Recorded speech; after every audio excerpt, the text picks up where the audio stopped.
A new car with new technology and a brand new video from us. Hello and welcome to DriveSpark. I'm Stephen Neal and this is a new Honda City eHEV. It is a proper hybrid and we are here to tell you all you need to know about this polar bear friendly vehicle. Let's get started. Before we talk about what's under this bonnet, let's talk about the design. And in terms of design, when you first look at it, at least from a distance, you would notice that it looks exactly like the standard 5th gen Honda City that is already in the Indian market. So what is different about this hybrid in terms of the design at least? At first you'd think that the grille is the same as the standard model thanks to this chrome strip, which is of course is present on the standard model, and of course the LED headlamps as well. However, the grille element is different. So it's now got a honeycomb grille as opposed to the horizontal slat grille found on the standard model. Now there are other changes up front also, including this fog lamp housing. So this claw shaped fog lamp housing is new on this model, and it's got a few tweaks on the bumper as well, including that to the scuff plate. So that pretty much sums up the front end along with this Honda badging. So this blue accent on the Honda badge tells you that this is a hybrid. It's a more environment friendly vehicle, and that sums up the front end. Now let's go check out the side.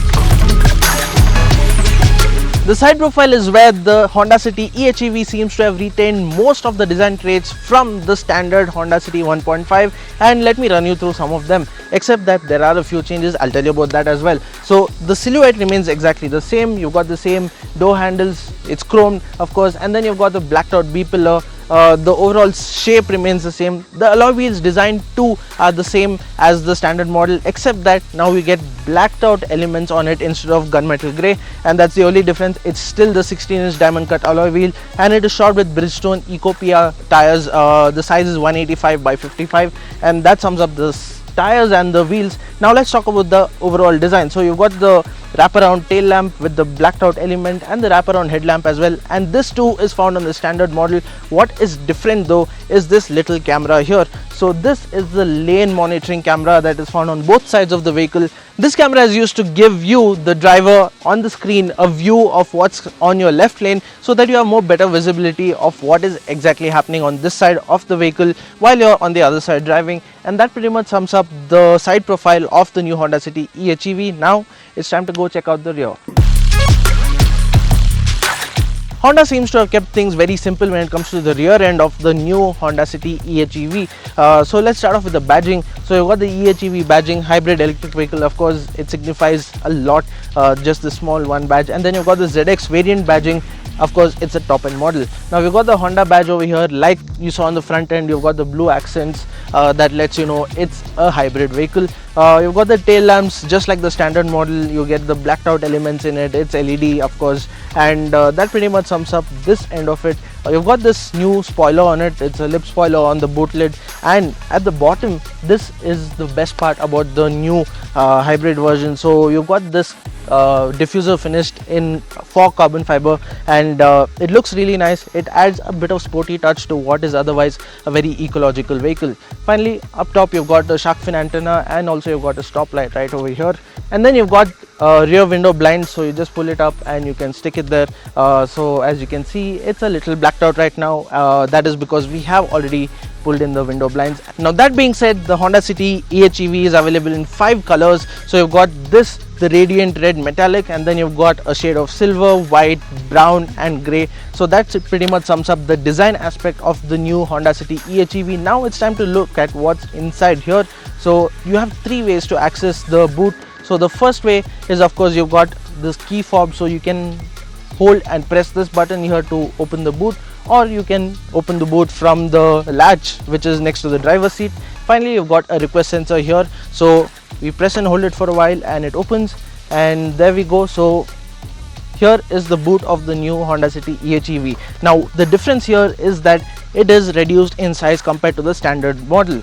Why is that? Because you've got an electric battery in here. It's a lithium ion battery. We'll tell you more about it when driving the car. So now let's take a look at what's in here. So while lifting this, you would notice that there is a slight area of improvement for the Honda City eHEV. So instead of Velcro, it would have been much better if Honda had just glued the carpet onto the cardboard.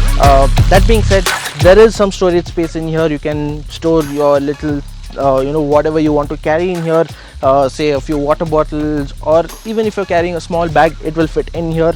And then over here, of course, you can fit in a large suitcase very easily. But yes, that being said, I should also mention that the boot space has reduced significantly. It was around 500 liters and now it stands at 306 liters, which is a significant reduction. Of course, the battery also is huge in size, and hence Honda needed to do it.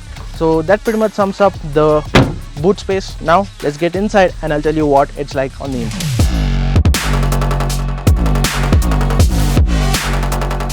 Neat is the word that comes to mind when you get inside the Honda City eHEV. So the entire interior layout gives you a sense of class, a sense of elegance. So let's start talking about the upholstery. So this is where the major changes. So you've now got ivory upholstery. Of course, it's a dual tone, just like the standard model. You've got the blacks, and then you've got the ivory on the new hybrid, and also you've got the soft touch materials just like you get in the standard City. So you've got the soft touch material on the side of the transmission tunnel, on the dashboard, and of course on the door panels as well. So wherever you're resting your hands, it has soft touch material, and that feels good. Also, what feels good is the steering wheel. It's leather wrapped, it's got the right chunky size. It feels good to hold, just like Honda steering wheels always did. Let's talk about what's in front of you first. So you've got this analog digital instrument cluster. It's got an analog speedometer along with a 7-inch TFT display. So this display, it has a lot of features. It displays everything from the range to your current fuel efficiency, also what is driving the wheels. Now remember, this is a hybrid. You've got electric motors and the engine, and then you've got a clutch, etc. So all of this is displayed on the screen. You can easily get every single thing you need to know about this vehicle while driving it on that screen, and that is a brilliant thing.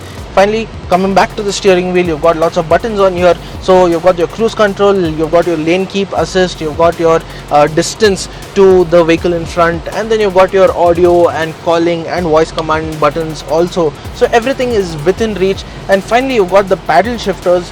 You might be wondering, this is an eCVT gearbox, so why are there paddle shifters when you cannot really shift gears? We'll tell you more about it while we're driving, so stay tuned until then. Now moving on, you've got the start stop button to the right of the steering wheel, and to the left you've got a knob to adjust the brightness on the display. Taking center stage on the dashboard is this 8-inch touchscreen infotainment unit. It's got lots of features. It displays a lot of information about the vehicle and also about the phone that you've paired to it. Apart from that, you've got Apple CarPlay and Android Auto also. So this Apple CarPlay and Android Auto is wired, so there is no wireless connection. Below that, you've got your controls for your climate controls. So you've got an LCD display panel that displays the various modes and the fan speed and the temperature, etc. Also, you've got the knobs that have a very classy aluminium bezel around it, aluminium finish of course, and that looks really nice. It adds a touch of elegance to the overall cabin. You've also got a 12-volt outlet over here, and also you've got two USB-A slots. One is of course to connect your phone to the Apple CarPlay and Android Auto, the other is to charge your phone. And then finally, that brings us to the center console. The center console has been raised compared to the standard model, and you've got cup holders in the front, no cooling, and you've also got your gear lever. We'll get to that in just a bit. Behind the gear lever, you've got your electric parking brake control, and also you've got a button for brake hold. That is a very useful feature. We'll talk about that more in just a bit. And then you've got another slot to store your phone. This is perfect for your phone, yet it does not get wireless charging. Finally, you've got this armrest that opens up to reveal a small space where you can probably store your wallet. And that's pretty much it. That wraps up what the cockpit is all about. Finally, let's get to the sunroof, because this has a sunroof. It's not a panoramic unit, but it is pretty decent in size, and you've got controls for it here, so you can open it using this. It's a one-touch control, so you don't have to hold it for it to open, and closing also can be done with a one-touch. Also, yet another omission is powered sunroof blinds. So this is something that has to be done manually. Apart from that, the sunroof operation is great. Now let's go check out what's happening at the rear seat. The rear seat of the new Honda City eHEV is a really nice place to be in. So firstly, the colors play a huge role here. It feels airy, it feels very roomy and spacious in here, and that is a great thing. Now you would notice that the driver's seat is set to my driving height, my driving position, and yet I have so much of knee room left. I've got a decent amount of headroom too, and well, I feel cocooned in the seat. It's because of this seating position. You go inside the seat rather than sitting on it, and that is a great thing in a car in this segment. It's very comfortable, and I feel this should be the norm. If you would notice, I'm sitting inside the seat and it feels good now. However, if I try to move a little in front and try to sit up, you'll notice that my head is touching the roof, and well, this is something you just cannot do while you're sitting in the rear seat. In fact, you should sit back, buckle up, probably lower the foldable armrest, and of course you've got your cup holders in here. You can place whatever you're drinking, and you can have a good time in the back seat. It's very comfortable, trust me when I say this. Also adding to the comfort is of course the AC vent. So you've got a rear AC vent for each of the passenger, and you can adjust the airflow, also the direction in which you want the air to flow. So it's a good thing. Also, you've got two 12-volt sockets to charge up your gadgets while you're in the back seat, and that's a good thing. Finally, it's the little things that matter, and this is something that I really like. So you've got your seat back pocket. Of course, this is a huge one. This is a big deep seat back pocket. Also, you've got two slots built into this apart from the seat back pocket, where you can place your mobile phone either while it's charging or while you're just wanting to place it in there, and that's a good thing. And that pretty much sums up the rear seat of the new Honda City eHEV. It's a really nice place to be in. Do let us know in the comments what you thought of this backseat space. Now let's get to driving, and I'll tell you what this hybrid powertrain is all about. So we are driving the new Honda City eHEV, and well, first things first, we are in EV mode, and as you can see, it's really quiet in here. So that's how quiet it is in here, and that is because we are driving it in EV mode. So that brings me to the various modes that are available with the new Honda City eHEV. Let's start talking about the hybrid system first. So before we get to that, now yeah, we are in the hybrid mode, proper hybrid of course, and let's talk about the engine. It's a 1.5 liter IV Tech petrol engine, a 4-cylinder. It is an Atkinson cycle engine. So let's get technical for a few seconds here. So in an Atkinson cycle engine, all the strokes happen exactly the same way as in a normal petrol engine, except for the second stroke, which is the compression stroke. So once the piston goes down and then it's going back up in the compression stroke, the intake valve still stays a little open, and what that does is it allows a little bit of the charge, that is the air and fuel mixture, to get back out into the intake manifold, and that simply makes the engine more efficient. Atkinson engines are commonly found in hybrid vehicles such as this. Now that is out of the way, let's talk about the hybrid system. So this engine is coupled with two motors. One is a generator and the other is a drive motor. It also has a clutch system, and finally it has a battery. So what you have when all these components come together is that you have a proper full hybrid system. It's a strong hybrid. So there are various modes on offer here. First is EV mode. So EV mode is used for your in-city driving, when you're driving through stop and go traffic and there's a lot of traffic. That is where the Honda City eHEV does not burn any petrol at all. It's in pure EV mode, and it will remain that way until it needs to charge up the batteries. That's when the engine starts up. Now that is scenario number one, where it silently crawls. Second scenario is when you're driving normally, be it in the urban jungle or say you're driving through some twisties. That is where it uses a hybrid mode, where the engine, the petrol engine, is started up, and the petrol engine is charging up the battery, and the battery drives the motor which drives the wheel. So that is the second scenario. And the third one is when you're out on the highway, or if you put your pedal to the metal like so, and all of a sudden speed picks up really quick, and well, the engine is in full power, and the engine is driving the wheel directly through a clutch system. So it is these three scenarios that you would normally go through while you're driving, and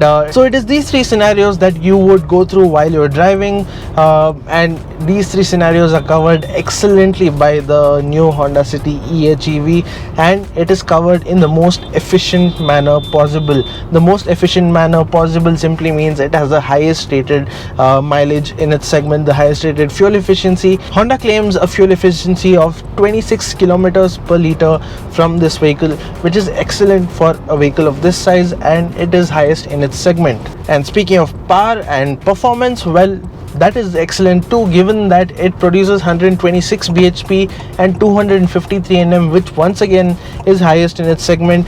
And this is brilliant given the fact that it is not a turbocharged engine. Now that we're done talking about the engine, let's talk about the gearbox. And in this case, it's an eCVT, which means there's no actual gears involved. So you've got the gear shift lever here, which it looks like a normal gear shift lever, except that there is one extra mode on it, and I'd like to bring your attention to that. It is B mode. So this is where the battery regeneration is the most active, and this is also where you get to select how much regeneration you need. And to do that, well, you would have to use these paddle shifters. Yeah, I know it sounds weird. It is weird to use at first. So you're used to using paddle shifters to shift gears, right? In this case, you use it to adjust how much regeneration you need from the motor. So regeneration affects the way you drive simply because it starts to brake the moment you let go of the throttle, because the motor is generating electricity. That is how it works. And in B mode, it has maximum regeneration. This is reduced in D mode, as it allows the vehicle to coast a bit longer before you start feeling that there is some level of braking involved. So that is where these paddle shifters come into play. Also, yet another thing I'd like to mention over here is that the paddle shifters, or how do you say it, maybe regeneration adjusters, are kind of the opposite way around. So when you hit the plus, the regeneration decreases, and when you hit the minus, regeneration increases, and that can be very confusing indeed. Finally, now it's time to talk about the ADAS features, Advanced Driver Assistance Systems, and there are quite a few on this vehicle. Let's start off with the most obvious and the most usable one, and that is your lane keep assist. So you've got this button on your steering wheel where you can turn it on or off, and with lane keep assist, what happens is the camera that is located behind the rear view mirror, it focuses on the road in front, and if you get out of the lane without indicating that you are getting out of the lane, or if there's a curve and the steering wheel, the vehicle does not detect any input from the driver, it corrects the vehicle, it keeps it in that lane, and that is an excellent feature. And then you've got adaptive cruise control, where you just set a distance to the vehicle in front of you, and the camera along with the other software involved in this vehicle keeps that distance, and until that vehicle speeds up, it does not speed up, it sticks to that distance. Also, if the vehicle in front brakes, the vehicle that you are in, the Honda City eHEV, also brakes. And then you have the mitigation systems, which is collision mitigation, braking system, and road departure mitigation. So it does not allow you to depart from the road if it senses that there is no input from the driver. First, it gives you a warning, and if you do not pay heed to the warning, you're still going off the course, well, it corrects the course. And finally, collision mitigation is where it warns you if you're going close to another vehicle and you're on the course of a crash, and even if you do not pay heed to those warnings, well, the vehicle will apply the brake for you. So those were the few systems that can make life behind the wheel easy, simple, and also very, very safe. Now, adding to the safety factor is, of course, the fact that you get 6 airbags in this vehicle, which is again a great thing to have. So indeed, it is a very, very safe car to drive. The Honda City, in fact, has always been a redefining car. Not so long ago, in 1998, when the Honda City was first launched in the Indian market, it offered levels of performance and handling that the Indian market had not seen before, especially in the segment it was slotted into. And now, 25 years later, you have another Honda City that seems to be redefining the segment with technology that has not been seen in this segment before. So when all of this is put together, the Honda City eHEV turns out to be a segment redefining car. The Honda City has in fact always been a redefining car. For example, not so long ago in 1998, when the Honda City first made its debut in the Indian market, it turned out to be a car that offered levels of performance and handling that this segment had not seen before. And now, 25 years later, we are seeing yet another Honda City that is redefining the segment by providing technology that has not been seen in this segment before. Well, it's just that It's not about VTech kicked in yo anymore. It's more about saving the environment and being more efficient and being more elegant and simple about it. And that is something we like, because we always have to keep moving in line with the times, and the times are moving towards environmentalism. Well, that's it from us for now. Do let us know what you thought of the Honda City eHEV and the technologies used in it. Also, let us know if you have any doubts, and we will make sure to answer them for you. This is Stephen Neal signing off for DriveSpark. Stay safe and drive safe.